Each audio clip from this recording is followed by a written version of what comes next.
This idea of possibly being some shifting and some movement and some collectivity on the ground is not completely dead just because of what's going on with Luigi. But isn't it the responsibility in a way, though, of organizers to take that event and shape it into more levels of consensus? But sometimes if you even hint at a racial issue, oh, I don't know if we want to say that. I don't know if we want to do that. And I'm like, how much do I have to give to make white people feel comfortable? We are going to create more of these instances if we don't have a narrative that is class forward and really have a frank conversation about class. This ain't a thing for the left or the right. This is right up in the system. Like all of them, they use it. All of them, they know and they're aware of it.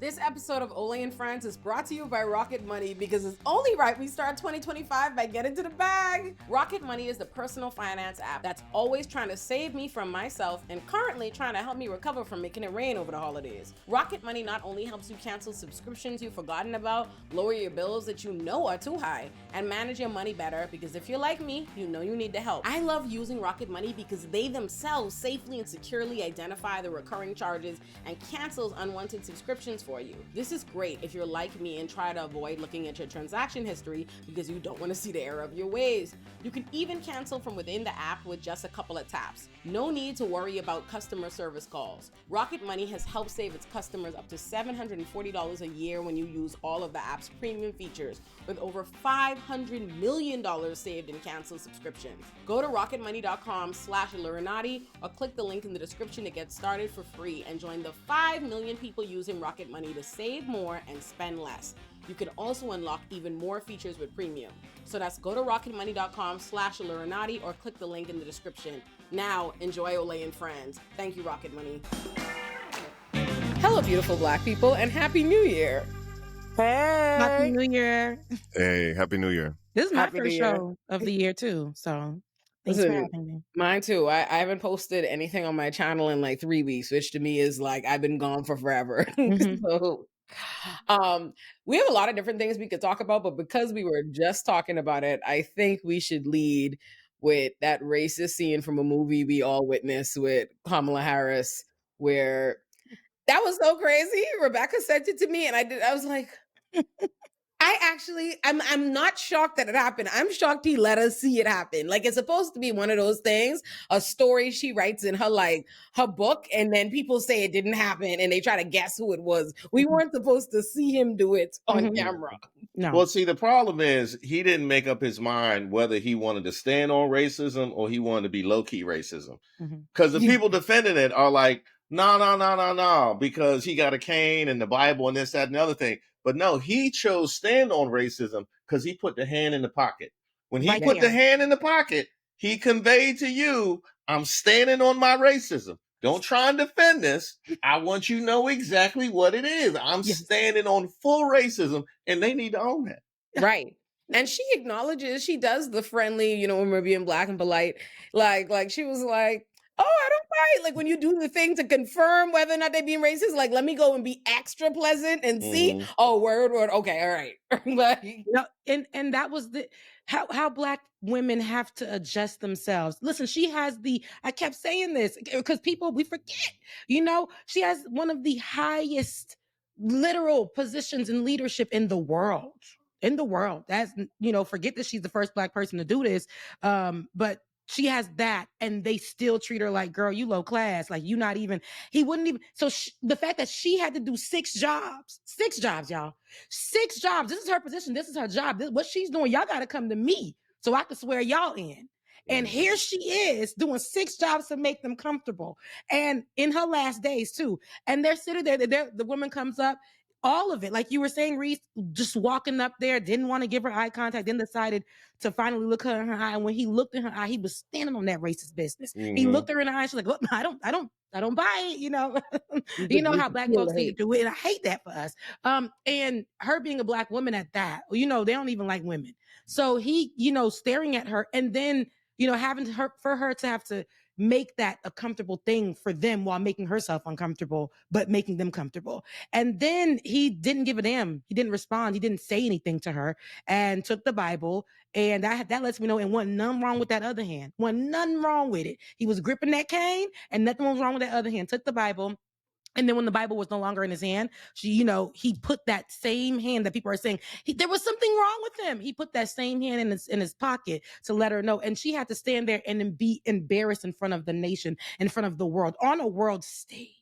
Well, see, Rebecca, she took the Bible from him because she done already told him, don't embarrass me in here. Because I know you've been talking to your little friends about what you want to do when you go see Kamala. You're not going to embarrass me in front of here. I'm taking the Bible and I'm giving you a free hand. And he still wouldn't do it. He's gonna be in trouble. That's all I know. Oh, he's definitely gonna be in trouble because Deb Fischer, who is the senator from Nebraska, like what a lot of people don't know is she like barely won, and she was challenged by an independent, former labor union leader. So she's like, I don't got room to mess up, and as sure as hell, I don't want my husband to mess up that room for me.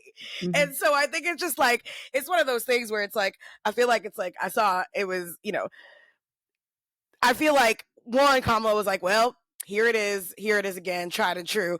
But two, it was just like that man, just like he wanted to say something. He was going to, it's like he knows he's not a senator. His wife isn't. Like, I feel like he's mad as well that his wife, a woman that he clearly looks down upon, is senator and not him, too. I think there's like something about him that was just like, I shouldn't be second fiddle to any of these women, especially not a black woman. Yeah. It's interesting to your point because they dug up, because the internet is forever. They dug up the clips of her being sworn in by Pence and by Biden. And he was happy. I mean, he looked like when they bring out the fresh pastries at 7-Eleven, like when you there at night and they just brought out like the good donuts, you know what I mean? That's how happy he was to talk to Pence and Biden and them. All of a sudden, Kamala Harris, it's a little, the energies. So you can't say it's a partisan thing because he was kikiing with Biden. So right. And you saw how he was like, the thing about it is, it's just purely how he was looking at her. Like I didn't need anything else, like any context. Like it was so unmistakably, he was, every time she talked to him, and you just like, you try it on the tip of your tongue to say, bitch, don't talk to me. like he wanted so badly. He was upset inherently. Like she shouldn't be in a position, like she shouldn't be in the position to even do that. And child, I wasn't, the funny thing is I'm at the point where I wasn't even upset. I actually was like validated and like, sometimes especially when you're in the internet, people tell you in such large numbers, they try to tell you the world, like the sky ain't blue and the grass ain't green. Like the way people keep trying to tell you racism has nothing to do with the shit that happened. I was like, ooh, not like a good old racist, like just like red, the pink is right there. Okay. I was like, great. Yep. That's what I thought, Good. So this is what I saw in that, though, right? Is that if you look at Kamala Harris's reaction. Okay, so one of the things I said, like after the election, right? I was like, okay, it's one thing that Kamala Harris lost. She lost to Donald Trump, who has the red, literally looked like he was trying to lose and still won, right? So that's one thing. But if you take the sum total of all of the attacks that they lobbed at her during the course of the campaign, for her to come out of that and not feel a ways, right? And not be out here calling people out and trying to cut promos when she knows she's about to leave office. I said, going through that and coming out with some level of grace is admirable. But as a Black person having gone through this election season, I'm tired of coming out from all of these, suffering all of these attacks and feeling like it's incumbent upon me to handle it with grace and class and be the bigger person, which is why I think so many of us have pulled back. That's why you have those Club 92 memes all over social media. I'm sure y'all seen those with the Black women sitting drinking coffee while the world is burning. Like that's why that exists, because so many of us are tired of having to deal with who is this dude? Who is Bruce Fisher? Like, what have you done? Yes. Right? You won't come up here and create a clip that the entire internet is going to see embarrassing me as the second most powerful person in the country, right? And I have to be cool, right? I have to be cool. I think, one thing about that I think is like, that's a pattern you see over and over again. And I think it's important to kind of just make a distinction that we can point out the fact that the way these folks are dealing with these Black folks in office is racist. Anybody who wants to deny that or try to nuance it without necessarily validating or caping for the Black electeds who don't really need us to do that for them. Because I'm personally not here. I consider myself sort of like oppositional to Kamala Harris, just to keep it real. That's my particular politics. But that doesn't mean that moment was not racist. And the stuff that happened to Barack and Michelle, I mean, just flagrant. People, you see it all the time. The folks acting totally out of pocket, and then somehow things just kind of move forward. And so it's part of a long pattern of that. I think it just, like, for me, it's really about disrespect. I think very rarely do I feel like if I took on every time a Black woman was disrespected in the world, if I took it on personally, like, you wouldn't make it, right? So it isn't like I, make a habit of that. But I think there is something very specific about, like, that's not substantive about Kamala. It's what she is. I think, like, as an educated Black woman or as a lawyer, like, things that I like relate to, and then you see someone at the highest, you know what I mean? And it just confirms for you that there's no height you can reach as a Black person, especially as a Black woman, and not just be disrespected or be disrespected on a world stage, but be expected to endure that disrespect. Like, to what Reese was saying, like, that is so frustrating. I feel the same way. It's like, I hate that Black people are always graded on how graceful, like, we endure something. Like, that's always like, something you're applauded for. But at the same time, I can't say that she should have done anything differently, because had she in any way had any kind of reaction, she would have been, including Black people would have, oh, that's not the way, you know what I mean? Blah, blah, blah, blah, blah, blah, blah, blah, blah. Like, she would have been relentless criticism. Like, I remember during the election, I walked by, I was at Bearstone Mountain, and I walked by these two old white men on the bench, and they were both talking about how Kamala can't speak. And I was like, wow, you really, like, it don't matter what's happening in real life. You know what I mean? Like, it doesn't matter what the facts are, what reality is, what the debate was. She could be as educated as this, a whole, and they just say shit. And people will say that shit in mass. I'm like, I can't imagine what it's like to take disrespect on a level that big. And that's not, because that has nothing to do with on a personal level on Kamala. It has nothing to do. That's just purely off the strength of, like, wow, it's disheartening, I think, is what it is. It's very disheartening, but everybody hit some great points. But this is the conversation that we have to have, even when we try to rest, right? That whole picture with the people on the balcony with the world burning, all of that. We want to be there, but we had to, like, it was, like I said yesterday on Threads, it's like a bat signal for Black women who had to come out and say that was racist. No, because we know what y'all gonna do. That was racist. That was racist. So us coming out to do that, but it sucked. But we had to come out and say we've all experienced this as women in some way, shape, or form. I remember working when I first got into politics about 10 years ago. But I remember when I first started working, and these white folks, they were my bosses, and well, the woman that he was married to, she called herself Olive, but she was white presenting. But, I remember having to deal with them and being the only Black girl and the Black woman in that space at the time. And they sat me down. Benjamin Dixon was my co-anchor, and we were all sitting together. And the way that they treated him was different from how they treated me, even though they were so racist. They literally told me that on mute, I say this story all the time because it's crazy. They would treat me often very, very different. They paid me less, all the things. And every time I would have to go into the room, I would have to present a certain type of way. And I remember being disrespected by the white man that owned it. And then his wife chimed in, and they all said that the white men who watched me, they said that I presented as if I was on BET, but they watched me on mute, not knowing that I actually, for that network, gave them all the numbers, okay, at the time. But they didn't respect me in that way. They were like, well, they watched you on mute. They were just watching how you speak with your hands, the way that you wear your nails, how you have your hair, and they say that you present as BET. And I just needed to know what that meant, right? And I'm in the room, and I'm like, no one is sticking up for me. So Ben had to come out and speak up for me, because when I was even speaking myself, they were talking over me. They were talking over me. They were acting like I did not exist in that room. And that it's a very defeating feeling after all the work you may try to put in or whatever, and they look at you still like you could never, you can't, you don't meet the standards for me to even speak to you, even though you're growing my business, and we need your gift, we need your talent, we need your expertise. I will never look at you as an equal or as somebody who is above.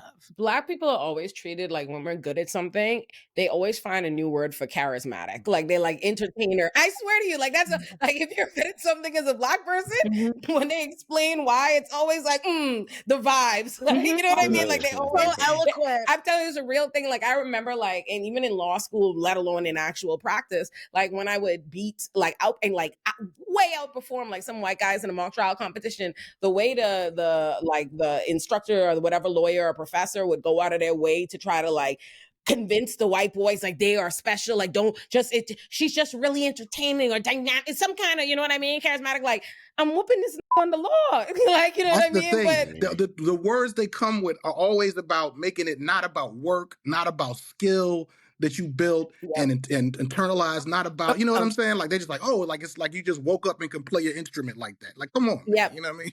Like you're just, you know what I mean? Like an entity, like, oh, like they just, for whatever reason, you know, they just have it. Like it's an it factor as opposed to you actually have any like discernible skill sets of any kind. Right. I'll tell you what, like you know, I saying, listen to you. Everybody got something to say. Right. Well, no, I would just listen, and she was just so explosive. You know what I mean? Like she just has that natural je ne sais quoi. I don't know what it is. She says, natural. She got them fast twitch muscles. You know what I mean? Them fast twitch. She just come with it. No, you onto something. That's exactly right. They do that with sports, and they've always done that with sports. It's not how smart you are or anything like that, right? The Black quarterbacks, they're athletic, right? They're not good passers or what. They could be great. They do that with Lamar Jackson all the time. He's an excellent passer, right? He's an all-time quarterback, but they still athletic. I know he's athletic. Don't get me wrong, but then they'll do stuff like even back in the day. I remember they did this with Cam Newton, and they said the same thing. He's athletic, and I'm like, dang, him and Tom Brady run similar 40s. He actually is not that fast, but just because he's Black, he is. It doesn't even matter. And this exists in, you know, regular people's life, no matter how articulate you might be or whatever the case may be. It's so frustrating when you're talking to some white folks and they act like you're speaking another language when you're really speaking theirs. And I'm just sitting here confused. What part of the English language did you not understand? I don't know. I'm so very confused to what you're talking about. You know, you could get all the accolades that you have, all the degrees that you want. People are always going to assume that you didn't get it on your own merit. Absolutely. There's no way that you could have done it. There's no, you in grad school, you doing what? What? Yeah. Well, then imagine. I never knew any Blackies did that. There's no way you could have, somebody gave that to you. That made me think a couple of years ago, I ran into like a former colleague and they said something to me like, this is exactly what they said. I know just what the fuck they said. They said, oh, I wish I could like get on TV, like my personality. Like that's what I be doing. My personality, like I'm like, that's so crazy, but that's what they water it down to, right? Like if it were other people like, oh, you're a great political commentator, it takes your content creation, all this and the next thing. But if you're Black, your personality, they just like you're a persona. Like that's what you are. That's so true. I could go on forever about this whole entire topic. Sometimes I deal with situations at work where two different individuals are like, so what are you doing with your hair? Now, if I said what you doing with your face, I'd be wrong. I'd be wrong. I'd be in the office. I'd be at HR because I'm just like, what kind of question? What do you mean? I got an afro right now, and I might have a twist tomorrow. I might have braids. I might have whatever the hairstyle I want to have. What kind of question? What do you mean? What am I doing? Like it's undone. It's unkept, right? And you can just make these inflammatory statements. And if I say anything, I'm the problem.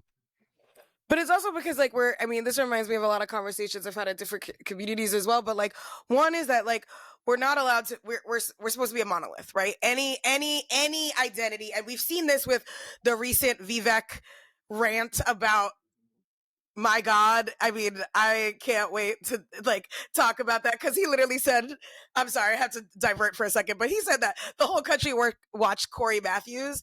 And I'm sorry, but I feel like everybody watched Topanga on Boy Meets World. Like nobody wanted to be Corey Matthews. Anyway, but like it I was reminded, watching for Sean. I was like, exactly. man, like it definitely was Sean. Yeah, that was close And to Eric black. in the early seasons was fine. Eric when in the early seasons, but nobody. I was not like. Oh, I mean, Corey was the the kook in a sense. Like, you know what I mean? Like, anyway, but it just reminds me that we are not allowed to be all of these things because I get the opposite as somebody who I was a high school dropout. I have a GED, but also have been able to work on campaigns and have these accolades or whatever. And people will be like, oh my, like people will be like, oh, where'd you go to college? I'm like, I didn't, high school dropout, and they'll be like, oh, but you're so eloquent.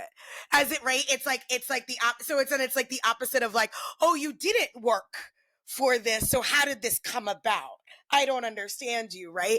And it's all because of the monoliths we're in. Like Latinos are supposed to be a certain way, right? Like all these different, like all of these folks are supposed to be just the way that they picture and how the media portrays you portrays us, and that's all that, like that's the simplicity of what people want. They don't want they want to be like, oh yeah, all black people are this, or all black women are this, and all black men, don't, like, can't take care of kids, right? Like that's the stuff that they want to simplify us down to. And we see that in a day-to-day basis. And it does not matter if you're the vice president of the United States. You can't be two identities, which is wild as somebody who's also two identities. Like, she can't be black and Indian, which she is, right? You can't have a law background, you can't do this, and you can't be vice president. And that's it's just like at every level it doesn't matter. Like you could be working at McDonald's, you could be working at the White House. We're all going to be seen as the same. You black woman, you just a black woman, and black women sometimes is like Olay, you mentioned that it's the grace part of it. So even when I was writing about it yesterday on Threads, I'm like, I have to put that because she did. I have to put that she did it with grace. She took it with, I got to, because that's what she did. And every time I write that, I get so upset because let me tell you something. I don't like being viewed as, the moment. It could be 363. I'll give about that. I'm always coming into work. I'm presenting well. I'm giving you guys what you need. I'm doing all the things. And then I turn around because I'm sick of it. And then I turn around and I'm like, you know what? I'm not going to do that. I actually don't feel comfortable covering that particular story because I feel like now we're focusing too much on X, Y, and Z. And I would rather focus on this. And they're like, oh my God, you don't have to be so angry about it, Rebecca. Did you have to yell about it? And I'm like, you see, that's what I'm talking about. I don't like it. I don't like that we have to keep coming in with grace. The moment that we highlight something and say this is racist, or have to, say, this is uncomfortable for me or whatever, that's going to make us the angry black woman. And I know that Olay's experience with that, I'm pretty sure you have, Nalini, and I get that oftentimes. When I first got into politics, they condensed me down to just, not even a journalist, but they literally said, Black Barbie. She doesn't have any points. She's just a Barbie. That's it. She's just a Barbie. They don't want me to speak. Have her speak here and don't let her speak anywhere else. And I'm like, hey, no, that's not cute to me. That's not, I'm literally skilled for this. So I'm not going to let you guys condense me to that. So I had to fight my way. All my life I had to fight my way to somewhere to make sure that they don't just leave me at Black Barbie, because that's not what it is. Because of what I look like or whatever, because I'm a woman in this space where I was just surrounded by men at the time. But I don't like that we have to, what don't kill us, make us stronger. We took that. We didn't go there and act a fool, because consider it, like, if we say that we're uncomfortable with something, or if we say, I'm not going to take that, we do a little neck roll, we give a little stern eye. Now we're angry. We're black. We're coming in and we're, we're out of order when we maybe you shouldn't have. And sometimes a older black person may say, maybe you don't have to, you don't got to do all that. You don't got to be like them. And it's like, I don't want to be like that. I want to be able to go in like Karen over there, who literally is burning down buildings in Mexico because they wouldn't let her into a club. I Is that what wouldn't do happened? that. And Is so that what get on happened? the plane and go home. It was in Puerto Rico, where I'm like, I'm Puerto Rican. Yeah, Puerto But Rico. And it was like they get to do whatever they want. but Get what on the plane happened? and go home. Wait, no, because I'm with This Olay. I woman- missed that. Oh, What, yeah. I'm like, please what, tell me what more. club? Let me What tell club? you. Tell me Let me more. tell you what happened. So this older white Karen woman was at, club. They told her to leave. They were like, you being too rowdy. You've been drinking too much, as a club can do. Cops came, escorted her out, and said, "Look, like, your place is right there." Like, she was like, "This is where I'm staying. Your place is right there." And this woman came back again With a canister. Well, no, before the canister, she came back again without the cops there to be like, "I don't know why y'all did this, blah blah blah." But then they closed, and then this woman came with the canister and burnt the shit down, burnt the place down. And now she's And on it the run. burnt I other don't know if they- businesses. and It it burnt burnt other under businesses. businesses because in Puerto Rico, a lot of White our people businesses get are really close. indignant when they don't get their way because they're not Oh my God. accustomed to it. They And don't then live in she's a like, world on that the run. prepares them for it. Oh, then she She- flew home. Then she got on a plane Oh yeah. and flew home to Missouri. And that was what, a week ago too. I don't know, but it Yeah. was recent, but far enough that she Yeah. got to get on a plane Yep. and go home. And she wasn't arrested, but the feds did go to her house. I believe it was yesterday. They went to her home for questioning and She's been investigation. arrested yet? I don't know from when I seen it yesterday to today if there was an arrest made, but the feds Puerto went to Rico her got to home, get not their the weight local up. police. She'd never none of make it that. out the Bahamas. They had to put her in Fox Hill and forget about that. Agreed. Same thing with Belize, but the thing about Puerto Rico is Puerto Rico actually, she went missing. Puerto Rico did try to find her. The way that she got to the airport was like this sneaky way. Like, she changed her flight. She had somebody else with her. Now, also Puerto Rico's infrastructure is like, there's like no airport security. Like, there's not, like, you go to the airport, you're like, where am I for like a major travel place? Yeah, so like they don't have the I do not know if they have the infrastructure for all of that. But Puerto Rico put out, and the Puerto Ricans contacted Missourians to be like, if she comes home, y'all better arrest her because this is some up bullshit. But yeah, this Karen just set the whole place on fire and multiple businesses. And there is a GoFundMe that I've been tweeting about out there. So please, if you can, try to raise the GoFundMe because they're raising it collectively together for all of the businesses. Okay, so the GoFundMe was for the businesses. You say GoFundMe, I automatically think it's nefarious. Automatically. I'm like, she got a defense fund already? She probably has one. She might have one, but I'm saying that there is a Puerto Rican GoFundMe. It is valid. It is real. They're collectively fundraising for all the businesses on the block that got. And they'll say for her, she just had a bad day. They didn't Oh, let her yeah. in. Why didn't they let her in? It was New Year's or something. Oh. No, because Rebecca, she had taken an Ambien. She had taken an Ambien in between the second and third time she went back, and that, Yeah. I was just going to say, right, speaking of what white people do when they're indignant about something, let's talk about Luigi. Oh, man, y'all see? I just cracking my little jokey Let me be jokes. careful now. I be careful. Luigi likes to don't come. Yeah, we do got to be careful. Listen, Oh, man. got a They're more about to substantive downsize video. Italians, though. They're about to make them not, they're about to make them people of color again. Listen, they love it. They love him Use down. words carefully, I just mode want to make my activated. little jokey jokes before we have a substantive discussion, because I'm going to put out a video like where I wrote my comprehensive, educated, well thoughts, and I know people love him and they deeply invested in all of this, right? But like, I will say, just as my pure jokes in my soul, like when I, the little rumors about like, oh, did he had back pain or whatever and stuff, I was like, I'm like, as a bitch with scoliosis and breast bigger than my head and chronic back pain. Whoa, the way if I when and they have denied my specifically like to go get a breast protection. If I had shot a had I shot nobody? Listen. I will say, like, listen, I'm all down for we're gonna have this substantive discussion, but I will say generally, the ease with which white men can be radicalized to kill in general, I find unsettling. For any reason that white boys get upset and say, "Ooh, why I oughta," you know what I mean? That's a good point. I didn't think about that. That's a good point. That like this dude went from, because if you look, I went to junior high down the street from where he went to junior high at Gilman in Roland Park, which, by the way, Tupac was in school at the same time as me. I just realized, by the way.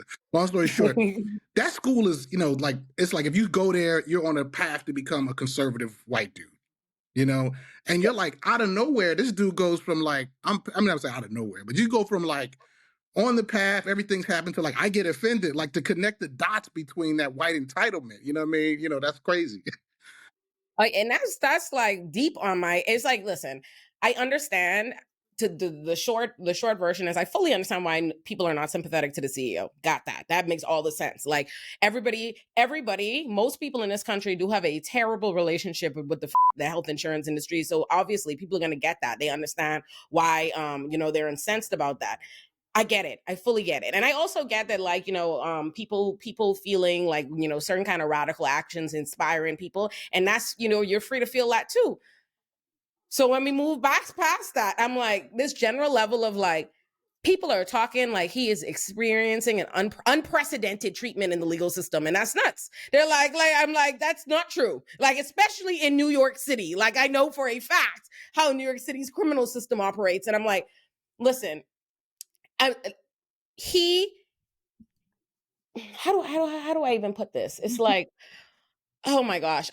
For me personally, from where I sit, my vantage point, when I think of just like how I feel about anything in life, in general, I just wouldn't care about this case, right? The only reason I even have any care is as somebody in New York City that advocates against things that will be taken and weaponized to increase police funding. So I don't love the idea of a white guy getting upset, traveling to New York City where he doesn't live to shoot a well-to-do white man in Midtown, because now you have handed the powers that be something that they're going to exploit to the detriment of Black and brown and poor New Yorkers, like not the Luigis of the world, right? So like that's how I feel about it in the application. But I do substantively understand. I don't think that shooting a CEO is going to lead to systemic change to healthcare. I don't.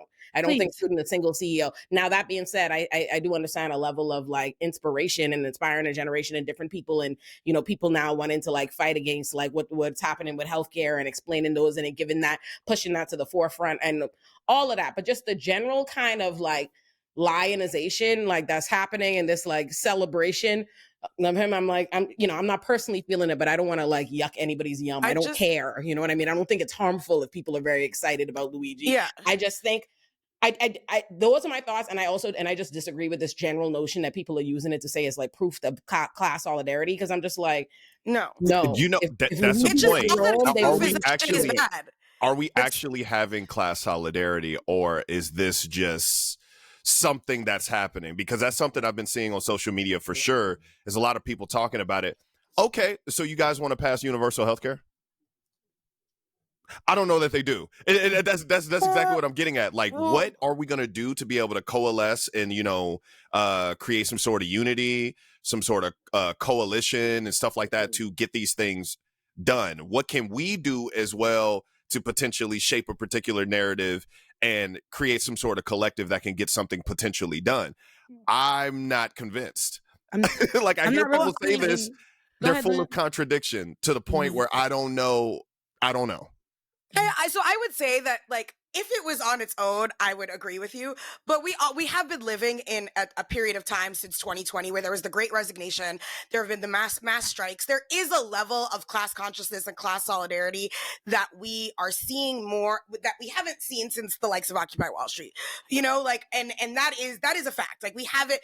I think during the first Trump administration, we left class and the left left class behind and went into over identity issues. And I don't have this, like, I'm both not a class reductionist, and I'm not a like, oh, let's put identity aside. I'm just like, there is a world where we can do both. But I do think that the larger moment, right? Like, this is coming from Bernie talking about healthcare. This is coming from people dying. This is coming from folks with disabilities saying you're not going to take away the ADA and doing direct action when they try to take it away, and they didn't cut healthcare, right? So I think that this is from a broader thing. However, to me, what this is actually saying is that when we don't have a class forward movement, which we do not right now, we do not have a full uniting class forward movement. We have a bunch of people talking about class, but a lot of people blaming immigrants and a lot of people blaming, like black people and blaming guns. And then a lot of people blaming CEOs. And then a lot of people being like, well, if we just had a utopia, like there's just like all of these different pockets. No, you're exactly right. Not a united narrative. And I think that's the problem. That's what happens. We create Luigi's. We are going to create more of these instances if we don't have a narrative, like an actual movement that is class conscious, that is class forward.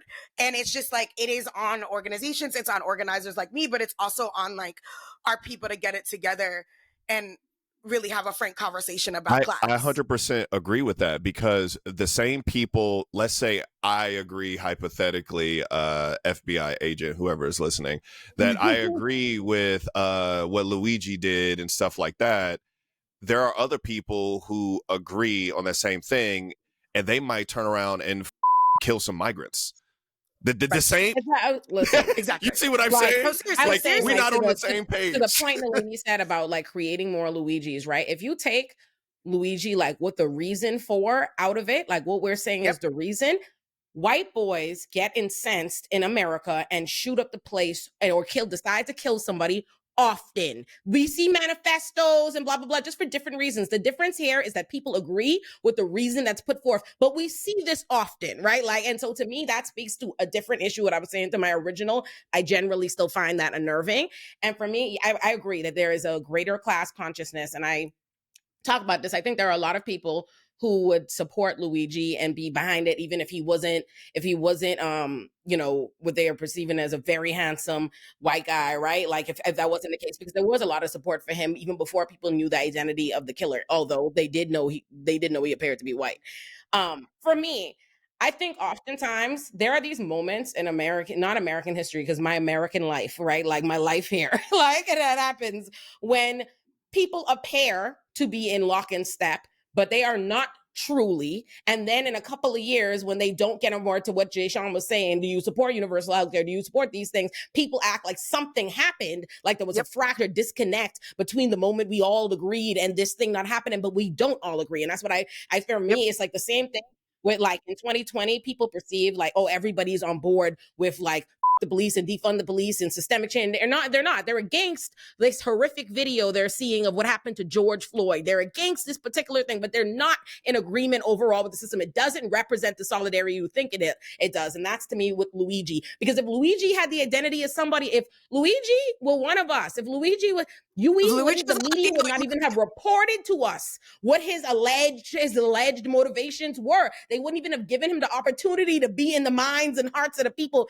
But it will also be a massive faction of people that are saying, yeah, they're all behind him for the reasons now that would not with him just off the strength, and they would be actively against him. So that's what I'm saying. I guess I want to caution people to not think what appears to be true consensus, you know what I mean, and true solidarity. Like, I think we have to be mindful with that, because we always set ourselves up for disappointment. And the minute people get disappointed, the minute the first opportunity to do something like major, and when it comes to healthcare doesn't pan out, people will go, oh, I have ally fatigue, I'm defeated, it didn't go, what happened, what went wrong? And they'll now devote all their energies to discourse about why they're upset things aren't happening, rather than like towards something. I guess that's but isn't it, and I agree. I just want to be crystal clear. I agree with what you're saying. And as usual, this is the smartest conversation I've heard on this topic. It's just like, all kinds of things I didn't even think about, like the angle you mentioned, specifically Olay, about now, how is the criminal punishment bureaucracy going to emerge in result to this? Who's going to bear witness? Who's going to bear the brunt of that?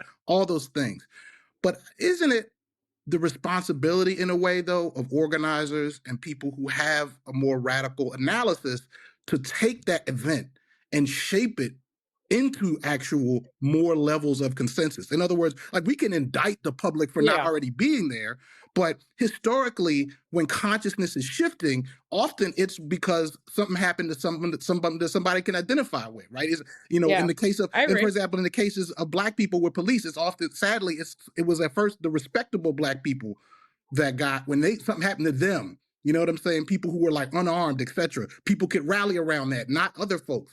And then you have to then move to the point where then people can rally. So I think I absolutely I agree. feel like to overestimate what this means is absolutely, we should caution against that. And yet, I do think, and again, I want to proceed carefully here for those who are watching. I mean, I'm excited, not necessarily that anyone is killed, but I like when contradictions are exposed in a way that like people can recognize the contradiction. You know what I mean? People can recognize that maybe, this particular class of people are not the people we should really be empathizing with. So those things are good, but I'm in full agreement with what we're pointing out here, which is how do we get there? You know what I mean? So, I completely agree, Chandra. I absolutely think people should take it and build from there. The problem, or to me, what I worry about is when people do it from the wrong premise. Because what happens is if you start from the premise that everybody agrees, we got solidarity and everybody's on the same page, then you're working from the wrong place. And what makes me nervous is I want people to expose contradictions, right? But I want people to expose the right contradictions. Like I'll see people like they make these comparisons like, oh, he's being charged with terrorism, but this person somewhere else or whatever isn't being charged. In New York City, they charge people with terrorists for fucking up a store during a protest. Like you need to make, you know what I mean? These kind of comparisons. Like you have to recognize how the system already treats people less privileged than him. You can't go and then present it like this is the system doing, like if you really want to get people to like you want to expose them to the contradictions to them, you want them to understand the system, you need to explain to them that what you're seeing right now, this is the kind of shit that's happening for people who are doing way less than this. This is the experience that Black people and brown people are dealing with in New York. Like even hearing people talk about like, oh, he should, get a mistrial because of the perp walk and all of this. I'm like, you need to understand how the criminal justice system works in New York and in these places. They regularly weaponize the media and publicity and the mayor and them taking cases and stuff and doing this to harm people. That's happening all the time. So my problem is I need you to take this and say, look how fucked up the criminal system is, that even with this privileged white boy and yada, yada, yada, look at what they're doing. Imagine what they're doing. But what people are instead going is, this shit ain't never happened before. Or this is so shocking. Yes. Yeah. I'm so shocked that they charged him with murder and terrorism when he shot that man in the street. And like, no, you can't tell me that. But the thing is the glorification, right? And I feel like we walk a fine little line with that because immediately when it happened, it was like, bad, they out here. I'm like, no, guys, this is problematic because we got copycatters. We live in this world where everybody's on social media who wants to, like, are you really, like you guys have pointed out, are you really upset? Or are you really excited that this is going to bring out a highlight of what's happening in the healthcare system? Do you really want that? And I feel like people are just on it for the fad of it. I don't like when I get online. And again, for me in my house, right, personally, he ain't even that fine. And here we are so focused on somebody who's very mid and making that he's prison bae. And that's the focus. Like, I think people are taking the fact that he's literally, he's so fine.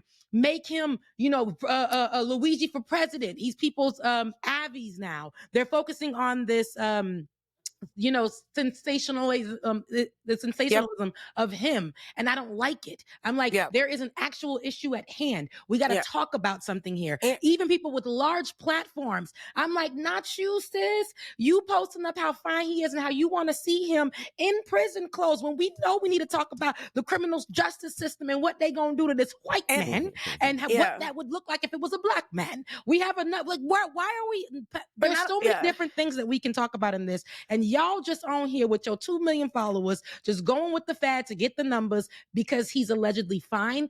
Let's be for real. Like there was a crime that was committed, about his personal situation. But so many people are like Luigi who can't get on no bus or can't do this and can't go confront no such and such. We seen John Q, the movie, and we saw what can happen when Black people are outraged, but we also see that it won't lead to that person being some kind of prison bae or this. It's going to be bury him under the jail. Somebody died. That was somebody's father. That was this, that was that. Nalini, I'll let you talk. And be like, there's two things. Well, one, somebody already just used the words denied Emily in Boston, and she got arrested. She just used it as a text message. So that's one thing. Like, you're also now setting a standard that people are going to follow who she didn't realize that her words were going to be used, but this is what happens with criminalization. Second, yes, I agree that it's our moment to educate, but also Janjari, like, I think the thing that is struggling with me as an organizer is like, all this time, the Make America Healthy Again, MAHA, has been, and RFK have been pushing all of this health shit, and we're not talking about that shit that's actually gonna be policy, and all we're talking about is Luigi, and so we don't even have the opportunity. But actually, so we're actually not talking about like this MAHA movement that's like wellness, like literally, like, look, this is Lexapro. I love it. I need it every day. They want me to go to a farm and not take this no more and work the land. Absolute. And that's what so we're ignoring all of them. And they are also like, kind of, they're like talking about Luigi, but not so much. And that's where it's like, we're also being kind of like out chess moved, where we're focusing on this sensational moment. But if we really want the moment to be about healthcare, all these motherfuckers are out organizing us right now. Excuse my language. Well, that's yeah, just real quick. First of all, I agree. I receive everything y'all saying. I just want to point out though that the issue about wellness and how people, like, I have, people in my community who I love and don't want to cast as, but like, there's other reasons why people buy into some of that. It's a whole nother front of struggle. Yes. But yeah, So but anyway, go ahead. Yeah, I agree. I hear y'all. You know what I mean? Well, what occurs to me about all this is when it all went down, there was this idea of maybe there could be some substantive change. Maybe there could be a movement that grows a little bit more class consciousness. And in my opinion, class solidarity is really up to middle class and lower class whites. It is really, the ball is in their court in order to play their position. They have not played their position for quite some time. In fact, I won't say quite some time, since the mid 60s, when there was the party shift because the Democrats pushed the civil rights movement and voting rights, right? They have not played their position since then. This was a moment which broke across political lines, and people were reacting based on their real life experiences, not based on the boogeyman who they told you to point out the window and look at. So my thought coming out of this was, this actually could have some positive, capital C, could have some positive ramifications. Am I hopeful? Hell no, because why would I be hopeful? Like, there's been so many moments where things could have had positive ramifications and they didn't. So I'm not hopeful. The other reason I wasn't hopeful is because we have extremely short attention spans. Yes. And one of the things we know about our current political climate is they throw stuff against the wall, right? We're going to take Greenland. We're going to take Canada. We're going to change the name of the Gulf of Mexico. All real life things that have happened this week, right? So they're going to, the news cycle is so massively quick that I don't know that people actually have the wherewithal to stay with this for an extended period of time. That being said, over the holiday, we saw this civil war go down in MAGA between these H-1Bs, where they sitting there thinking that the new administration was going to stand on business when it came to immigration. We was up here holding up mass deportation signs. We know what both of those words mean. We holding up mass deportation signs. We think that's it and that's all. Now it's all of a sudden all these carve-outs and caveats that you have for Elon Musk and Vivek Ramaswamy and all these other dudes, right? Now you have other people hopping on top of that train talking about, wait a minute, it's a whole lot of billionaires in this cabinet. Y'all notice how many of the billion? Now why they didn't realize this in October, right? Why they didn't see this in August is a conversation for another time, and I yell about that in the shower still to this day. Like that, just put that to the side. That it took 6 weeks after the election for them to realize exactly what they did. That being said, that's a reinforcement. This whole immigration issue, which is not going away, that's a reinforcement of the kind of ideas that creates the kind of class consciousness that we were talking about with this healthcare thing with Luigi. So this idea of there possibly being some shifting and some movement and some collectivity on the ground is not completely dead just because of what's going on with Luigi. It has legs going into, because if we being honest, he's going to keep moving for his people. And so it's going to be up to it's going to be up to the right wingers that put him there to decide whether or not they are going to actually stand on business or whether or not they will just evolve and shift their politics based on what exactly they see is happening from the White House. Well, the split's already happening, right? Like, I mean, the whole HB1 visa fight, where Vivek and Elon seem to be very, like, you had, it was a wild day on the internet where Ann Coulter and Laura Loomer were making sense in some sort of way. I was very much like, did I take acid? Like, what is today? I was off from work, so I was like, maybe I took an edible. I don't know, but like, and I think that it is. I mean, this is the thing. Coalitions don't always last, right? And their coalition was always fraught, especially when you take in billionaires that you need to win an election because it's billions of dollars now, or a presidential election, and you marry them with some white working class people, some white middle class people, and then a lot of Black and brown men that were targeted with misinformation for a decade. And I think that this is where, like, I think that the immigration fight, along with some of the class solidarity, but I think the immigration fight is like the place where we have to start to unpack where this is about class and it's not immigrants' faults. And I think those are the opportunities that we have to talk about class solidarity, because like, I mean, even in New York, like I was spending a lot of time there, but like, you know, I was a couple stops away from Coney Island on the F train from after, they, burned a woman on it. And it was tragic and sad and all of these things. And like, and also like, you've got working class New Yorkers who are Black and brown who actually like are children of immigrants sometimes too, being like, oh, it's immigrants' fault. And I'm like, yes.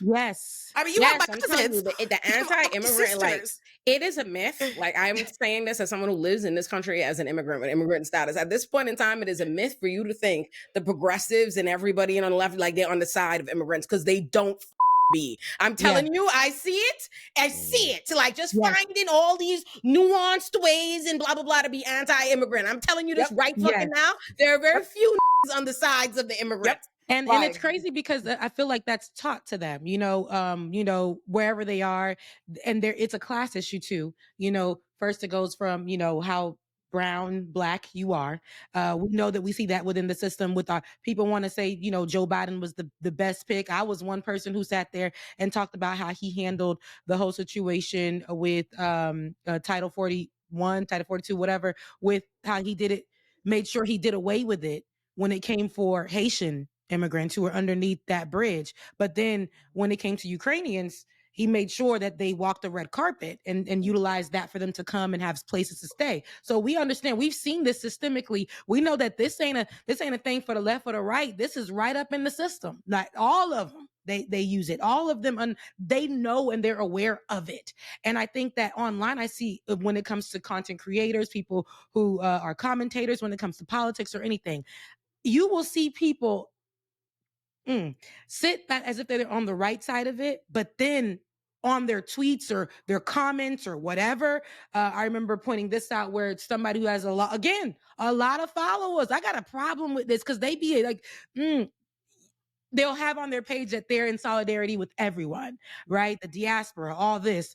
But then have an issue with Shabuzi, questioning Shabuzi being up there with Beyonce and saying that it feels like cultural appropriation when Shabuzi is actually an American from Virginia, and have a problem with this person liking the music that they like. So because they're Nigerian, not because of nothing else, it feels like cultural appropriation because America told you to feel that way about this Black person who is Black American, see, here we go. Black isn't a monolith.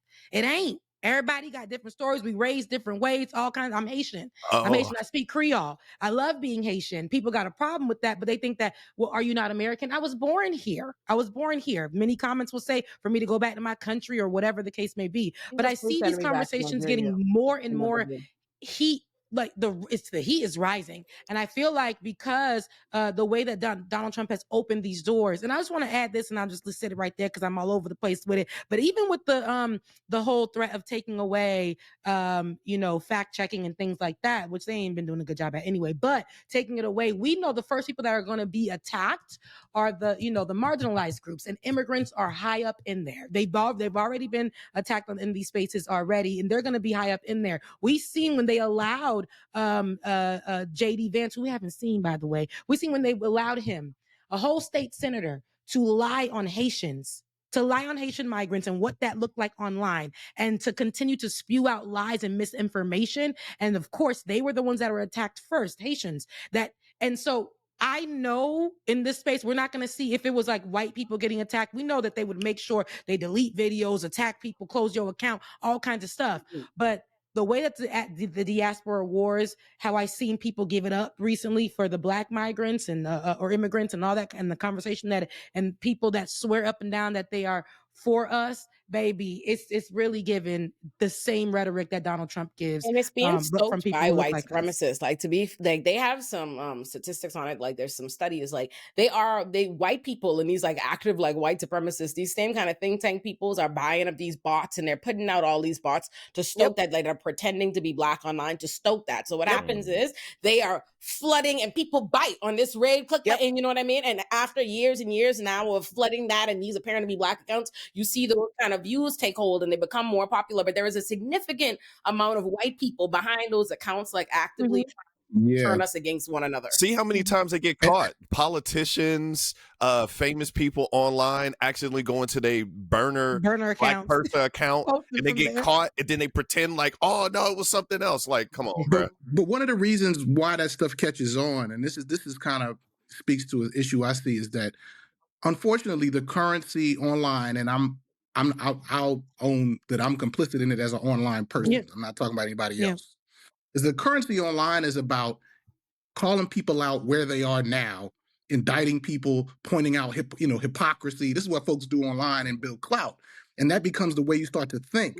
But I would like to see more people thinking like organizers, right? Because the reality is that some people across ethnicity, across whatever people's immigration status is, there are some people who are more and less conscious about different things, right? And when organizers are like, how do we understand why? If I'm in Queens and I'm talking to a brown person who's ready to kick away the ladder for everybody else, why?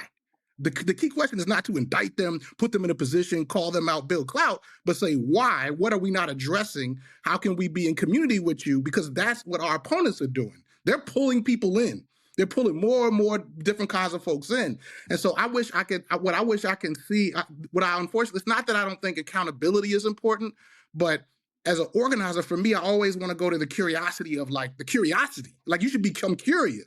You know what I'm saying? About why someone is in that position.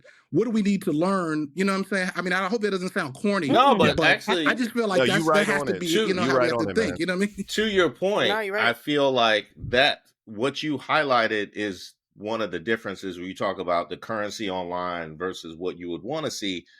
That's also the difference between the things that people do to get attention, right? The things that people do to get notice, and the things that people need to do in order to actually earn attention, which doesn't necessarily follow, right? So those are also the two differences between the things you do to get elected and the things that make you actually a good representative. I think one of the reasons why we just came out of the most unproductive Congress we've ever had, and also it's starting shaky right now, right, is because we have a Congress filled with people who can make a lot of noise to get elected, right? Organizing is not, that's not the thing, right? That's not the thing. It's calling people out. It's making moments. Like, we were just talking about Kamala Harris and how she handled it with grace. A lot of people would have handled that a whole lot different and would have had a tweet out immediately and a post and been on cable news, you know what I mean? And gotten a gang of attention off of that. You know what I'm saying? We have Congress filled with those kinds of people. Those kinds of people don't necessarily have the skill set to, lead, make legislation, vote on things, organize.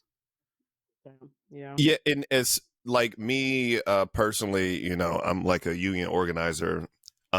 one of the hardest things is like what y'all are talking about, dealing with people who are not on the same level as you, whether it's consciousness or whatever the case may be, you know, especially me being a Black person.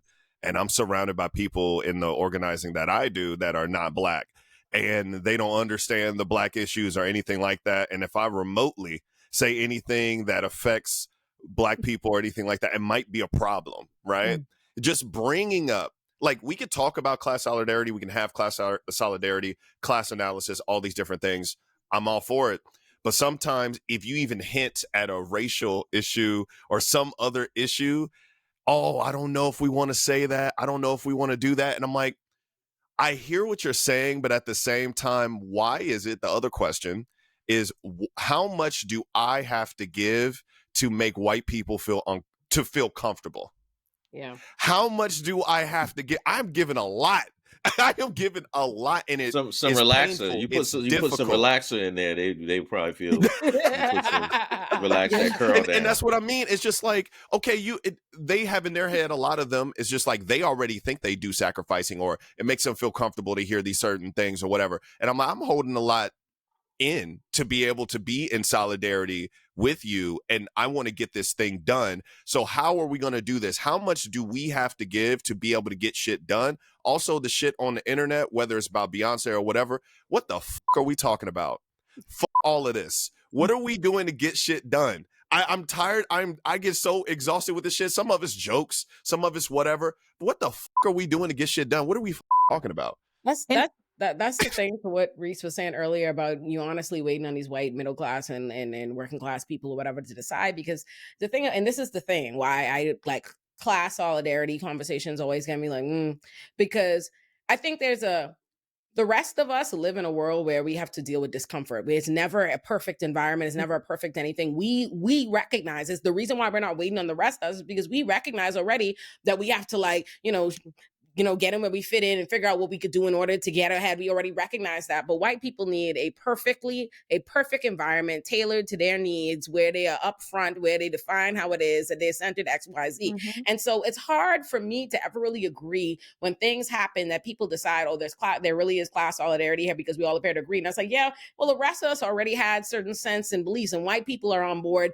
because it's white now. It's okay. Like it hasn't upset them. It hasn't added in any other of the groups or identities or issues that they refuse, that they don't like, you know what I mean, that they don't want to get on board. So I'm always like, okay, you know what I mean? Let's see how that goes. It's like, all right, we all see like we're all, united on this issue of how healthcare is and the industry and yada, yada, yada. But I'm like, listen, Black women are the most mistreated people in the healthcare in this country. Like the maternal healthcare rates, like maternal death rates 3 times that of everybody else or whatever, right? I have yet to see anybody else other than Black women, like the country, even rally around that. And I can't imagine if that was an issue. We push, like, let's start really carving it out. Let's find things that we care about and what we want to do. If we have this, we have this momentum around this. What happens when you actually start discussing what is fucked up about the healthcare industry and how the hospitals they put in Black neighborhoods give it up? Like, oh, the difference on this, the difference on that. Like, are they going to get on board once those things are meant to help other people? And like when you mention like medical racism and stuff like that, all of a sudden certain people start to back up. Exactly. Like, These are people who hated Obamacare but love the Affordable Health Care Act. You see what I'm saying? Like, how can that be racist, right? And then they're just like, oh my God, now I don't want to work with you. And I'm like, you're that fragile? Yeah. You're that fragile to where you're willing to break our solidarity and stuff like that because something might not affect you as much and it makes you lose your mind to now you're not on board? That's the thing we got to deal with, and that is hard. It's hard, but you see it online every day, or you see it with the people you work with. It be folks, I'm like, okay, as soon as you present this, it's like, oh, can't touch that. Can't touch it because it's gonna mess up some things. I don't really think that's an issue. We see how they did DEI. I had a problem with DEI since day one. Every day I talked about it. I said, I don't like what, before they made it the equivalent to ER, right? Before they made it to the equivalent to calling you a hard ER, I just didn't like the idea of it. they made this whole little specific position for that 1, 2, 3 black people in the corner to hold down something that them five, like all the white people got so much help for their regular positions. Now your little DEI corner, you ain't got no kind of help. White people don't want to put their hands on it. No, nothing. As soon as Elon Musk got to Twitter, that little DEI corner, because we know that little DEI before it was DEI, Black people made Twitter what it is. Black people on TikTok, every video that you see from a white person is probably a copycat from a black person who got 5 views on it. I've seen a white person literally cleaning up their house with their baby on their hip to a Florida song about killing folks, okay? And this is a song that I absolutely love and grew up with. Didn't understand it. But this is what, like, I don't like that white people, we seen in 2020, George Floyd died in the middle of COVID. Lots of things were happening at the height of COVID. So many things were happening. All of these people, all these businesses, all these white folks, we saw Nancy Pelosi, Jesus, and her friends in Kente wear. It was just wrong. We saw what, all of these companies were doing. They had the black candles, and the Target near my predominantly white Target had the T-shirts and stuff that stayed on the rack because white folks weren't buying it, but they were selling the items. They were partnering with black people. Netflix now had a section for black writers and producers to come and work and create and all that. And all of those things quietly have left. They disappeared because they capitalized on that. They don't give a damn. When we start talking about that this was an issue, we would have thought that did they get it right? They actually care? No, they were capitalizing on it. They don't want to be a part of the people that didn't, like, what wasn't caring to black folks after or during the protests and while all these marginalized things were happening. They didn't want to be on that end of it. So, but as soon as they got the opportunity, they were just like everybody else. Whether they support Biden or whether they support Trump, them big, rich businesses and white folks and all of them that were in solidarity with us, we would never see, and we better not ever catch her again, but we would never see Nancy Pelosi standing so close to the Black Caucus the way she was and with the kente cloth. We would never see these businesses selling the candles no more. They've taken it all away. Netflix 100% literally depleted that department. And this is why I say, like, it's for us to really focus and join together and organize. We can have our fun because black people like to have fun. Stop inviting everybody to the damn barbecue. I don't even want to eat the food no more.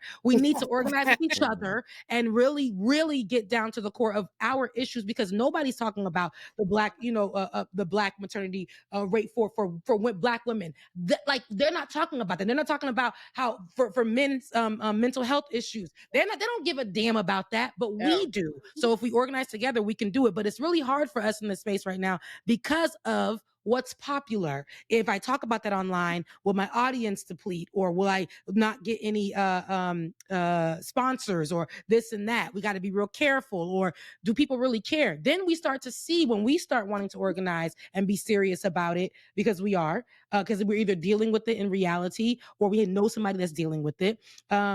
We start to see, when we start wanting to bring it to the table, people start backing away from us, and it's like, it's hard. It's a tough space. First of all, Rebecca, I think you need to apologize, because when Nancy Pelosi kneeled in the kente cloth, my black Jesus wept on the wall. On the wall, okay?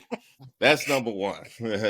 But number two, to the point that you're talking about trying to organize and how your audience will receive it, you reminded me of where the conversation was about 5-10 minutes ago when you were talking about the censorship, right? And the community notes and all that kind of stuff that they're doing on social media. And all of that stuff really triggers me, because as somebody that is a creator online, I'm trying to assess the viability of my platform, right? And what I can do and what I can say. So here you have Elon Musk, who is the champion of free speech, right? Here you have Elon Musk going in and putting in all these troll accounts back on Twitter, and getting community notes instead of pulling people's content down. And that is now spread to Meta and all this. There's this free speech movement, right? Now, as a content creator, a free speech movement should be purely to my detriment, to my advantage, right? This should be nothing. This should do nothing but free me up, a free speech movement.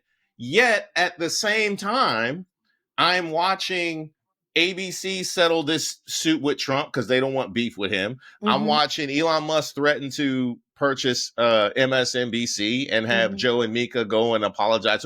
At the same time, you have all of this legacy media and all of these other billionaires who own content companies and whatnot, kowtowing to Trump and the right wing. So I'm like, how the hell, at the same time as we're doing a free speech movement, I am deeply concerned about the viability of being able to express anything freely that is not uplifting the administration.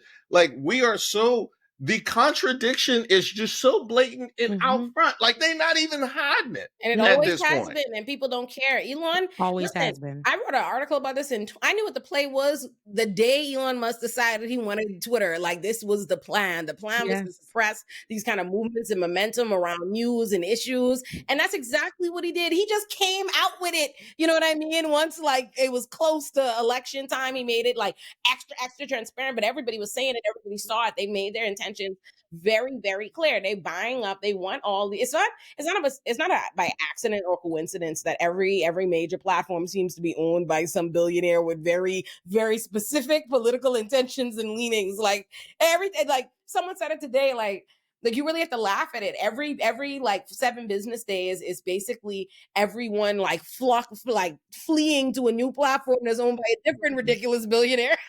It's like you ran from Elon Musk on Twitter to Threads, forgetting that Zuckerberg is the original boy. Thank you. We were reminded real quick yesterday, because I'm like, to see him at the party, with Donald Trump. Meanwhile, he's over here making threads, and we come to Threads and we're like, social media heaven. Okay. No DMs. There's no ads here, not accidentally. I put this up, not accidentally clicking on somebody's live with 3 people. Everything is good. It's okay if one person sees this post. It's okay if 1 million people see this post. We'll move on tomorrow. Like, it's nice. It's great. And I can curate my timeline. Next thing you know, he on there talking about some, I got with a gold chain and a black t-shirt and a pro that was questionable, and telling us that he's helping us out by taking away fact checking, identical to Elon Musk. What he did with Twitter, and we done ran over here to Threads, and he's trying to put it under the guise of, I want to make sure I minimize the hate. We make sure that we misinformation doesn't happen anymore. That's the same plan Elon did, and Elon was straight up with it. He's like, everybody can get it. Misinformation for everybody. I don't give a damn. And you over here with the same blueprint and telling us that this is because you want to counteract that. That's not true. But then you also were the same person that gave $1 million. He gave $1 million, the same way that millions of dollars was given to Donald Trump by Elon Musk. Zuckerberg funded the inauguration. Our little black white boy Facebook, everybody want to glorify him for wearing a gold chain. Literally mid things that are mid.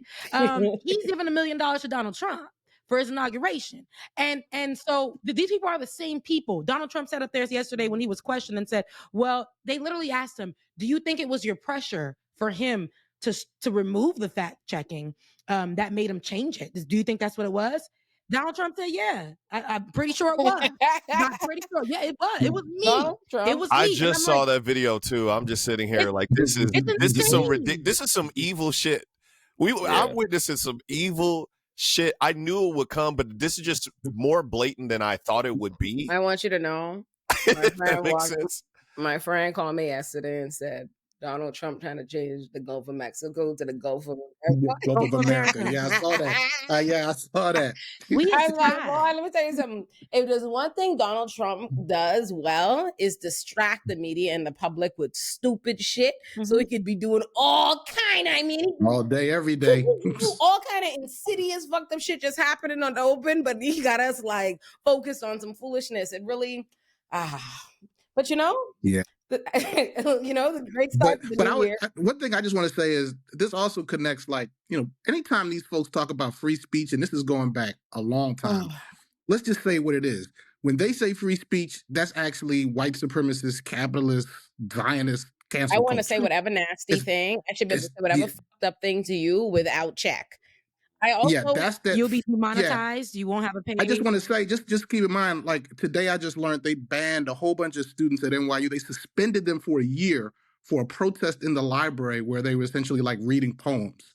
And this same protest, I was filming it as a journalist in December, and I got declared persona non grata, banned from buildings on campus. Wow. So I was like, all right, NYU, where's the free speech, people? Wow.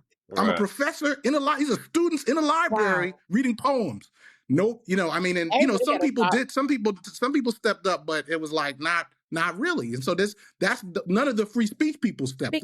That's the thing. The thing is, I hate America's like annoying, like how the Americans use free speech. Free speech is right as applied against the government. Like I hate the way Americans just run around like free speech is my right to say whatever the wherever the I want to whomever the and anything, you know what I mean? If it wasn't treated like that, it would be these people like they pretend to believe in that, and then they come out and be like, no, I have a very strict originalism understanding of free speech. Like that's the problem. Is like Donald Trump and Elon Musk and all these people come out telling you they believe in this super broad version of free speech, is way broader than the Constitution. Like, yeah, everybody say whatever, and then you say something to them, they be like, no way, I didn't mean you. Banned. But it's like, and I think it's like it's interesting because I saw this movie that I think a lot of people should see called Homegrown by Michael Primo, who's a buddy, and he followed the left and right wing for years, and he actually followed a person who has ended up with the longest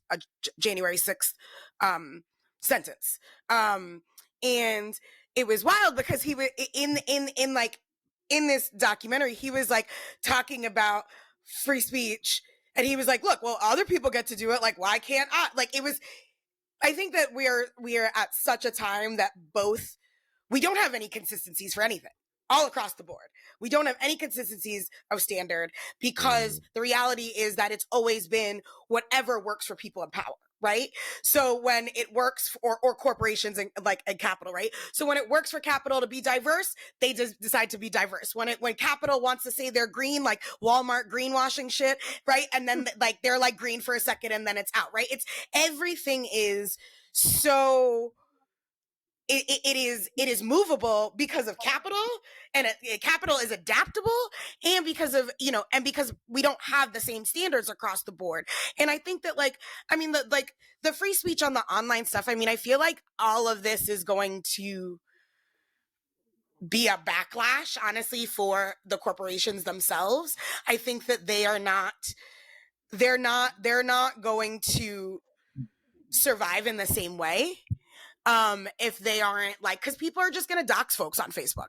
People are going to there's just going to be too much chaos in some of these spaces with such a polarization happening that I do think that it's untenable to last. And also this coalition's not going to last. I think that's another thing that when we're talking about the ruling coalition, there are only the Republicans have the smallest majority they've ever had, and they're not all on the same page, right? You have the MGTs of the world or whatever, or MTG. You have you have the Romneys of the room, right? You have a untenable coalition, and I think that we're going to start, and also not only untenable, and then you have these weird places where things are there are some things that Bernie agrees with that RFK has said, right?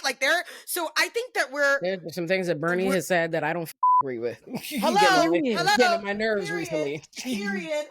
There's a lot of things, right? I think that one person I will say that I know a lot of people think that but I think she's, as somebody who works in politics and knows that it's a game too, and you got to play chess, not checkers.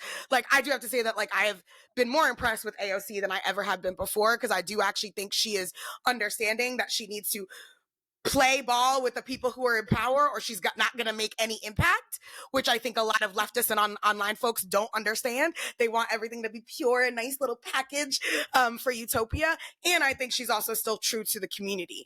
But yeah, I think it's going to be really, really interesting as we see, like, because everybody was making choices of their own self-interest, that they're not going to have as much as a united front as I don't even think they're going to have as much as a united front as the last administration. And I agree with you. And that's actually a question I want to ask y'all and it relates to the question on DEI as well. One of the reasons why DEI could be sort of like signed onto and taken away so easily is because, and I'm actually getting it wrong. It wasn't signed on too easily. Folks did struggle for some of those DEI efforts, and we need to honor that. But the reason they could be removed is because, to me, that was never real power. Yes. Right? And that's kind of the point you were making, Rebecca. Like, we saw what that was. That was actually an effort to preserve most of these institutions, how they mostly function without changing the structure. So for me, a more robust form of power is what Deshaun is talking about. Like, to me, like, you know, when I look at the struggles of my folks over in Staten Island and Queens at Amazon, for example, right? To me, like, it's not the power isn't there yet. We see how but that sadly though, that does require coalition. So that's kind of what I'm asking, what you think about that, because I hear what people are saying about being tired of having to, you know, sort of like moderate. But to me, it's like, when do we want real power? Even with these platforms, like we could go to Blue Sky here. I just made a fan page. It's like, look, but when do we want real power? And what are we willing to tolerate to actually have something where you don't have to rely on like asking folks, begging for folks? It's like you can actually wield that. You know, I wonder if the left actually wants that. I think that should be the final question we pose to everybody we end the show with, Chenjerai. Like that, I think that's it. I think that's really the thing that everybody has to think about, because I don't know. And I don't think... I don't know. Yeah. I don't know, but being in a union, being part of UAW, being a local of UAW, I'm going to actually be in a leadership conference in Region 6 here in LA this weekend, and if it doesn't get canceled because of all the fires. But that is a real question. That is hard. It is a struggle. It is difficult. But my point is are on board. We're not the problem. We're not the problem. You ain't gonna have a problem with me, a lot of other Black people and stuff like that. It's really the worry that there's other groups of people that are not necessarily on board, and how 100%. How do we communicate with them? How do we deal with that? And I don't know the answer. It is difficult. We can struggle as much as we want to get that done, but that shit is hard, man. I sit there and struggle with that all the time, because I'll get some crazy ass statements, and I'm like, that was racist as fuck. Mm-hmm. Yeah. What the fuck kind of? Mm-hmm. But it's like to them a labor issue with the immigration and stuff. So those type of conversations happen, and I'm like, that's what I kind of meant earlier. We were talking about like Luigi, right, and people being interested in him and what he did or whatever the case may be, and about CEOs. But there are people who want to, you know, like, oh, they hear that, you know what? And then they go this way and they say, oh, it's the migrants, so I need to off some migrants or rat them and call ICE and do all this crazy shit. So what do we do? That is a great question. And that's why we have conferences, and that's why we have conversations, because we need to figure that the fuck out.